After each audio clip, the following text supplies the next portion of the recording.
Welcome, ladies and gentlemen. Thank you for joining me today.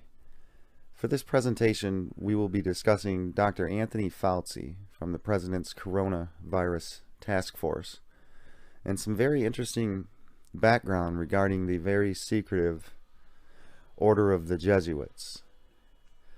And this might explain a little bit about his actions over the last few weeks. At a White House press briefing to address the coronavirus, when Donald Trump answered a reporter's question by saying, "You know what I'd like to do? I'd like him to go back to the State Department," or as they call it, the Deep State Department. Dr. Fauci immediately, unnecessarily, does a face palm, as if he can't control himself, ladies and gentlemen.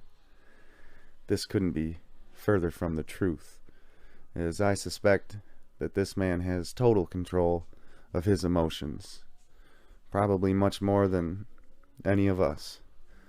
And I'll explain why in a bit. When the president spoke in a very promising way on the hydrochloric cure possibility, America's favorite doctor then contradicted the president when the doctor was asked if this is a cure by saying the answer is no, because the evidence you're talking about is anecdotal. Now, anecdotal is defined as based on casual observations or indications rather than rigorous or scientific analysis. Pertaining to or consisting of anecdotes. A simple "we will see" or "time will tell" would have sufficed. This comment seems a bit overkill by the doctor. This man, Dr. Fauci, is highly, highly intelligent. He must understand how that statement would be ran with the press, does he not? Here's some credentials. Anthony Stephen Fauci, born December 24th, 1940, is an American immunologist who serves as director of the National Institute of Allergy and Infectious Diseases and as a member of the White House Coronavirus Task Force addressing the 2019-20 coronavirus pandemic. As a physician with the National Institutes of Health of the United States, he has served public health in various capacities for over 50 years. He has made contributions to HIV, AIDS research, and other immunodeficiencies, both as a scientist and as the head of the NIAID at the NIH. The rag New York Times called Fauci the nation's leading expert on infectious diseases. Fauci was born in Brooklyn, New York, to Stephen A. Fauci and Eugenia A. Fauci, owners of a pharmacy, where his father worked as the pharmacist. His mother and sister worked the register, and Fauci delivered prescriptions. Fauci's paternal grandparents, Antonio Fauci and Calogero Guardino, were from Sciacca, Italy. His maternal grandmother, Raffaella Trematera from Naples, Italy, was a seamstress. And his maternal grandfather, Giovanni Abis, was born in Switzerland and was an artist, noted for his landscape and portrait painting and magazine illustrations, as well as graphic design for commercial labels, including olive oil cans. His great-grandparents emigrated to the USA in the late 19th century, and Fauci grew up, obviously, Roman Catholic. Fauci attended Regis High School in New York City, where he graduated in 1958. He then enrolled at the College of the Holy Cross, where he received a bachelor's in classics in 1962. Fauci then went on to attend Cornell University Medical College, where he graduated first in his class with an MD in 1966. He then completed an internship and residency at the New York Hospital Cornell Medical Center. But he can't control his emotions and makes faces and gestures in the middle of a national press conference, like an adolescent. Right? Regis High School is a private Jesuit university preparatory school for Roman Catholic young men located on Manhattan's Upper East Side. Annual class enrollment is limited to approximately 135 male students from the New York, New Jersey, and Connecticut tri-state area. So very exclusive. Not just anyone can enroll. The school is ranked as both the best Catholic high school in the United States and the best all-boys school in New York. Regis is also consistently ranked in the top 5 high schools in the nation in regard to SAT and ACT scores. St. Regis High School was founded in 1914 through the financial bequest of a single formerly anonymous benefactress, Julia M. Grant, the widow of Mayor Hugh J. Grant. She stipulated that her gift be used to build a Jesuit high school providing a free education for Catholic boys, with special consideration given to those who could not otherwise afford a Catholic education. The school continues that policy and does not charge tuition today. The Grant's former home is the residence of the Vatican Observer to the United Nations. This is where the Pope stays when he visits New York City. Now, if anyone out there is familiar with the Order of the Jesuits, you are making some serious connections here.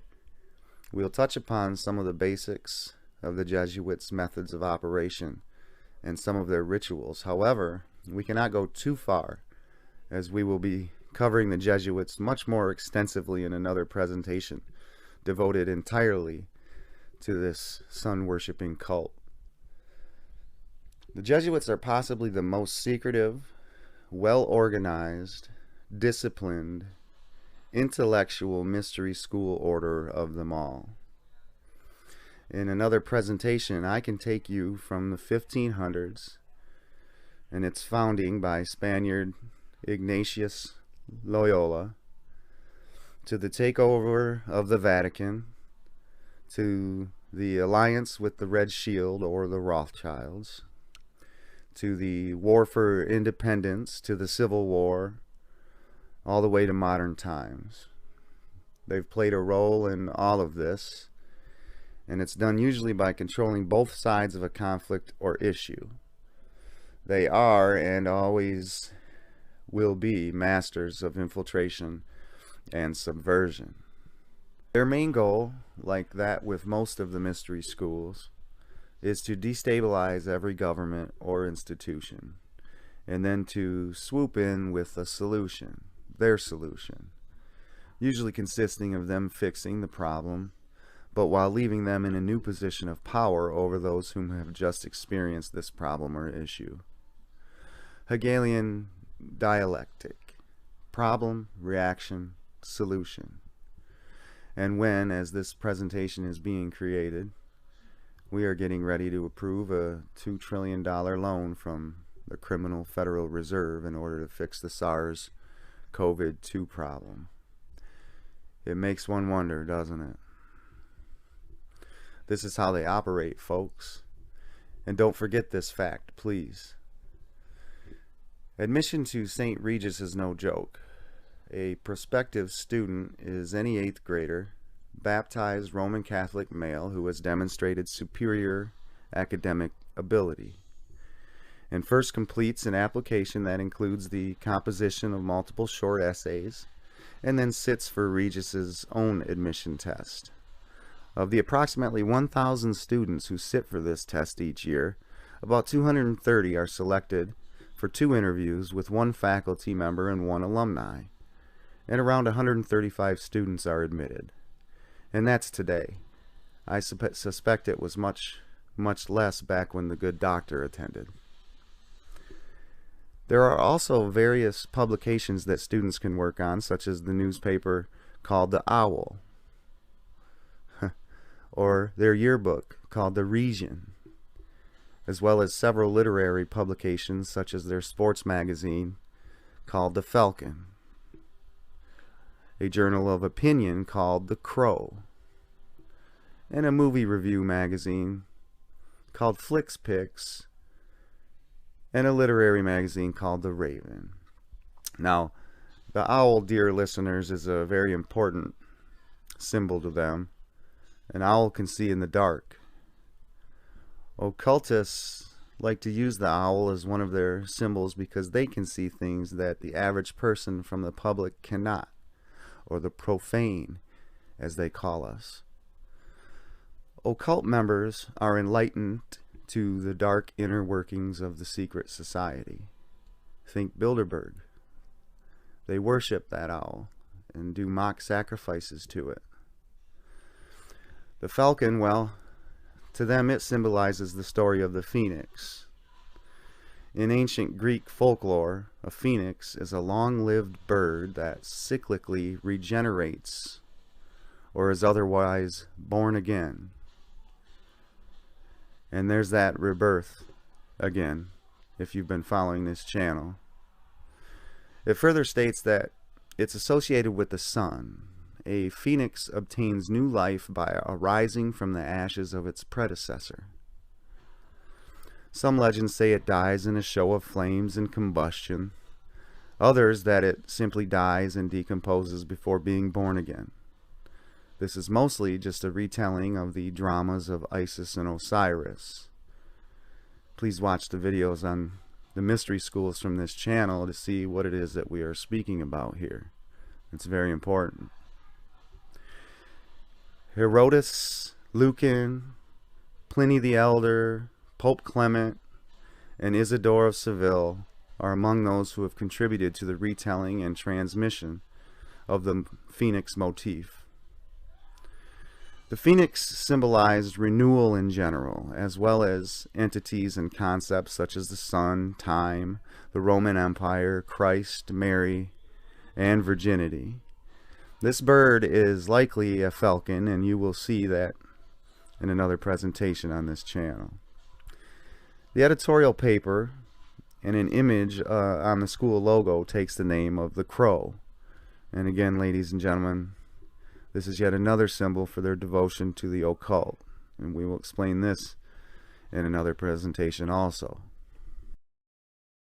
The sister school for St. Regis, the Covenant of the Sacred Heart, in Manhattan, would do joint plays and productions. One of these productions consisted of alumnus Lady Gaga, who attended the all-girls school, Jesuit Sacred Heart. She performed a musical at St. Regis. They're all in the family, dear listeners. Dr. Fauci then attended the College of the Holy Cross, where he received a bachelor's in classics in 1962. Now, what is a classics degree? Classics, or classical studies, is the study of classical antiquity.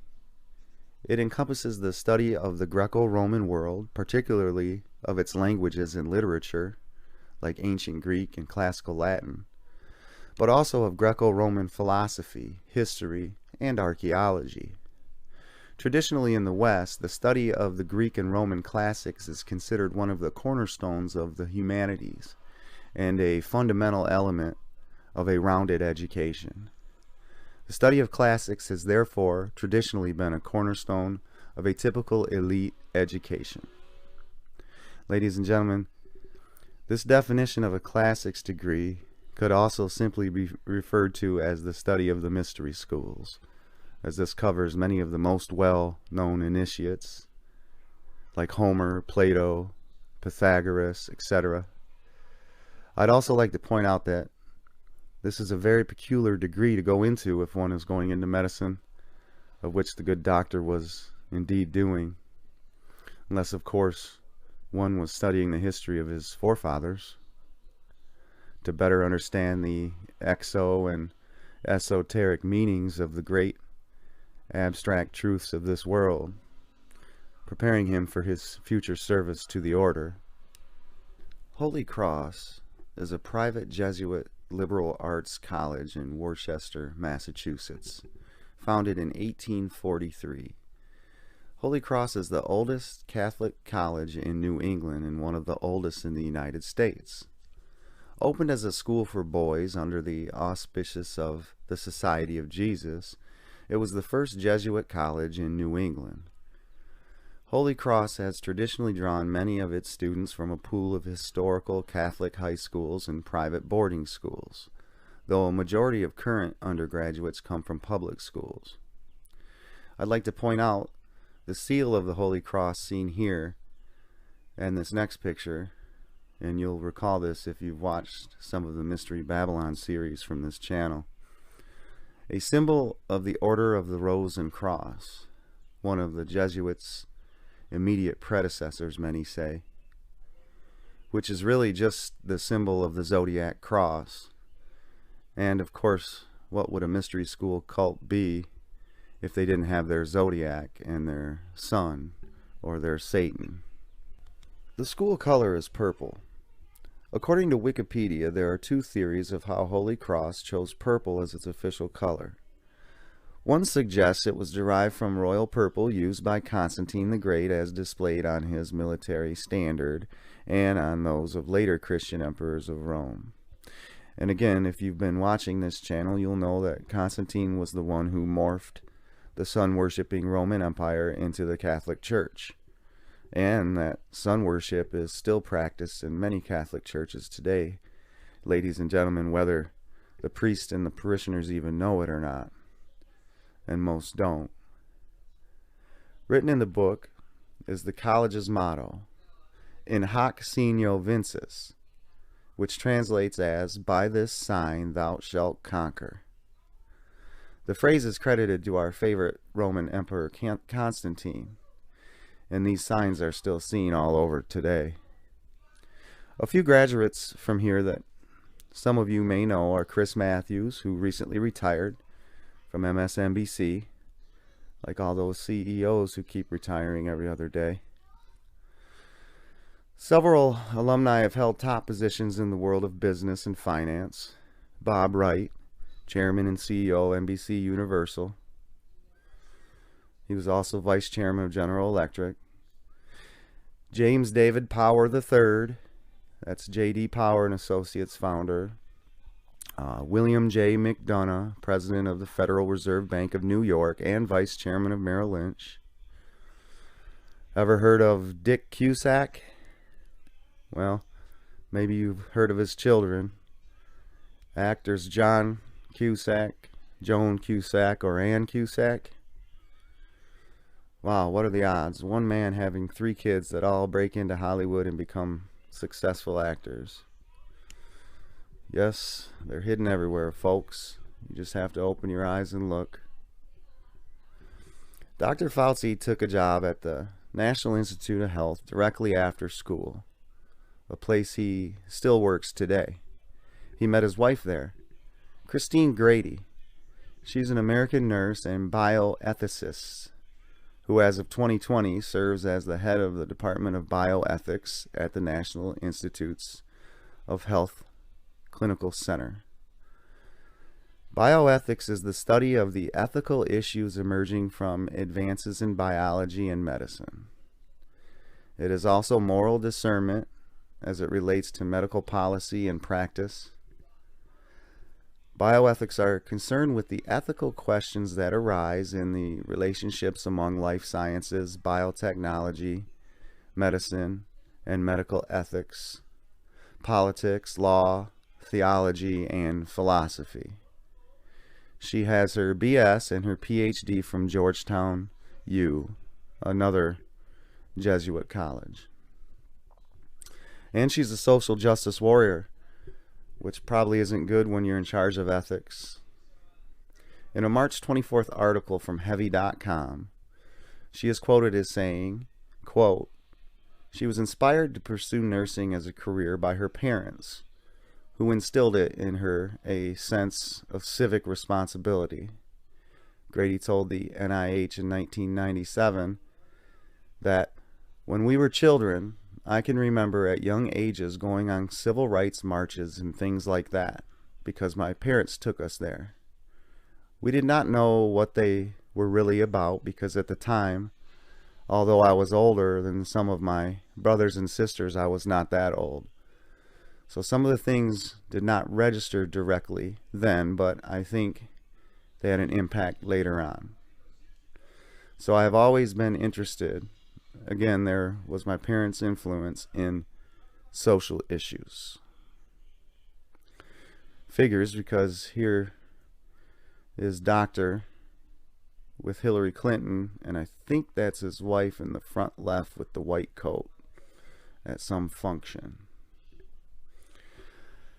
Dr. Fauci has won a few Cabal awards, like the 2013 Robert Koch Gold Medal, the Arthur S. Fleming Award in 1979, and George W. Bush awarded him the National Medal of Science and a Presidential Medal of Freedom Award in 2008. According to the Holy Cross magazine, in their summer of 2002 edition, they interviewed America's favorite doctor, and they had this to say about his attending St. Regis High. Quote, "The distance he had to travel to get there is difficult to explain, for reasons of time or geography, and also for reasons of culture. The trip took 75 to 80 minutes each way. A bus and 3 subways during rush hour in both directions. By rough calculation, all the time he spent commuting during his 4 years at Regis, it cost him more than 70 days. That's a long ways to travel to school, folks." Fauci often credits part of his professional success to the inculcation of Jesuit intellectual rigor that was a core part of his education. An emphasis on organization and logic, on succinctness and clarity of expression. And we spoke about this a little earlier. The Jesuits are very intellectual and meticulous in their duties. If Dr. Fauci is an agent of the Jesuits sent into the U.S. medical apparatus to do the greater work, then he would have been young when they would have began watching him. Since many Jesuits control many high schools and universities throughout the country and world, then they could, according to a manuscript found in the library of the Rue Rijalu at Paris, entitled History of the Jesuits in 1709, says that they mold the youthful mind according to their secret aims. If then, after a number of years, they detected in the pupil a blind and fanatic faith, they proceeded to initiate him. There are many levels of degrees for the Jesuits, just like all of the sun-worshipping cults. The Jesuits are closely related to the Rosicrucians, the Gnostics, and the Skull and Bones. We know 3 famous Skull and Bonesmen, don't we? George Bush Jr., George Herbert Walker Bush, and John Kerry. These 3 mystery school orders have all been rumored to use actual body parts like bones or skulls or other parts of special people or saints as relics and used during their rituals. If the good doctor is an agent of the order, he would be a perfect fit. Highly intelligent, obviously highly motivated and highly disciplined.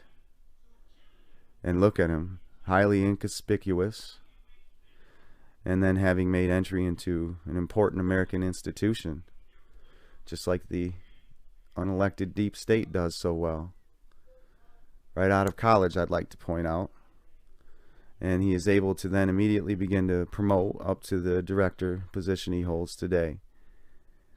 He finished number 1 in his medical school at Cornell U, where he got his doctorate. He was so motivated and so disciplined that he drove the subway one way for an hour and a half and then an hour and a half back home, 5 days a week. If he is doing the greater work of the order and is a high-ranking member, then, according to a book by researcher Carlos Didier, the doctor would have been called to the chapel of the Covenant of the Order, where there are only 3 others present. The principal or superior standing in front of the altar, and on either side would stand a monk, one of whom holds a banner of yellow and white, which are the papal colors. And the superior then says to the candidate, My son, heretofore you have been taught to act the dissembler, which is defined as to disguise or conceal behind a false appearance. Among Roman Catholics, to be a Roman Catholic, and to be a spy even among your own brethren. To believe no man, to trust no man, and obtaining their confidence, that you might be enabled to gather together all information for the benefit of your order as a faithful soldier of the Pope. You have been taught to insidiously plant the seeds of jealousy and hatred between communities, provinces, states that were at peace, and incite them to deeds of blood, involving them in war with each other, and to create revolutions and civil wars in countries that were independent and prosperous. Cultivating the arts and the sciences and enjoying the blessings of peace. To take sides with the combatants and to act secretly with your brother Jesuit, who might be engaged on the other side, but openly opposed to that with which you might be connected. Only that the order might be the gainer in the end, in the conditions fixed in the treaties for peace, and that the ends justify the means. And you've heard that saying if you've been following this channel. You have been taught your duty as a spy to gather all statistics, facts, and information in your power from every source. To ingratiate yourself into the confidence of the family circle of every class and character, as well as that of the merchant, the banker, the lawyer, among the schools and universities, in parliaments and legislatures, and the judiciaries and councils of state. And the good doctor would have recited the following. Listen close.